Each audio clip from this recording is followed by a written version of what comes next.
Today I'm taking some time here with Big Al. Some of you have probably met Al or seen Al around the zoo. He is our oldest zoo resident, and he is right now in his summer greenhouse, or his winter greenhouse. So we hang out down here during the winter to make sure our giant tortoises stay nice and warm during the cold weather. So this is where they are in the winter if you come and you can't find them. So you get a sneak peek of their winter habitat. Right now, Al is happily munching on some honeysuckle. Al is very excited for the beginning of spring. It means he gets some browse like honeysuckle, and it also means that pretty soon he'll get to move back up to his regular exhibit where you guys are used to seeing him. We don't want to move him too soon because even though it's been getting pretty warm some days, we want to make sure it stays nice and warm during the day and at night, because as you can imagine, it's a pretty big ordeal to move this guy. So we just want to make sure we do it once and we don't have to move him back in case there's a cold snap. So we want to make sure we're staying above 60s even at night for a couple weeks before we move him.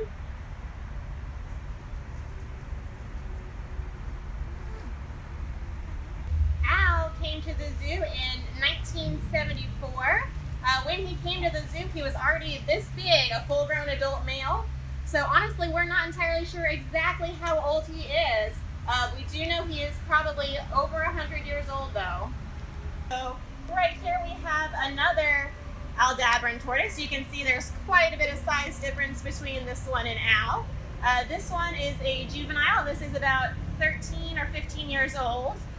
This one did hatch here at the zoo, so we know exactly how old this one is, unlike Al. So you can see it's got a ways to go to catch up to Al.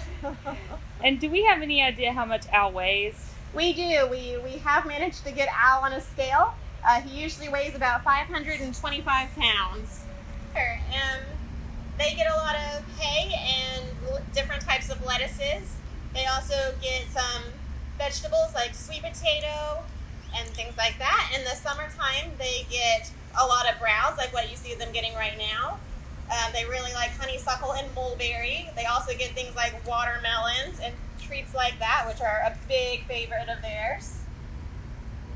It is pretty tricky. Al has been trained to go into a very, very large, specially made crate just for him. So he'll go in that crate, and then we either get a very large group of us to lift him into the bed of a truck, or we have used a forklift to carry that crate all the way up to herpetology, and then we open it in the exhibit and he walks out. Yes, we have a temperature range for these guys. We have an alarm on the temperature down here, so if it ever drops below 70, we get an alert and we come down here and we make sure that they're okay and we make sure the temperature is warm enough. On a nice warm day like today might turn out to be, we might open the doors of the greenhouse to get a nice cross freeze because it is pretty warm outside today and it's probably in the 90s in here right now. It is pretty toasty. Exactly. Most of our reptiles need warmer temperatures.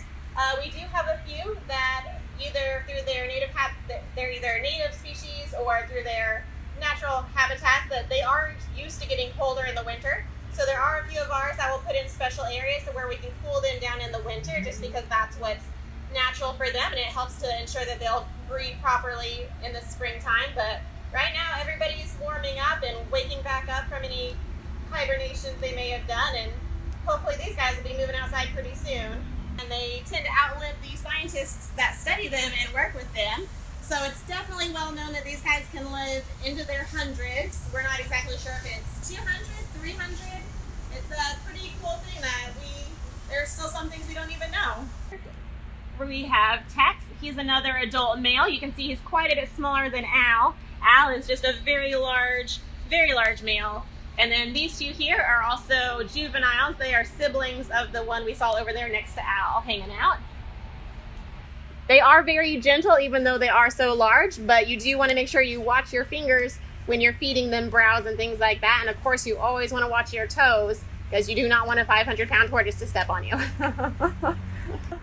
And Tex does not mind at all. No. He enjoys a close-up. Yeah, he is a great model. Well, let's go give one more look at Al to everybody. And Charlotte, thank you for telling us all about Al. Oh, Charlotte's going to give Al some scratches for everybody. Yeah, you can see they like to stretch up and make sure you can rub them all over. They like the scratches. Yep. Al would sit there all day if he would just He really pet would. his head. Al, thanks for letting us come invade your greenhouse space. Everyone at home, Al is very happy to say hello to you, and Charlotte's happy to help us bring the zoo to you at home. And we hope you have a great rest of your day. See you guys.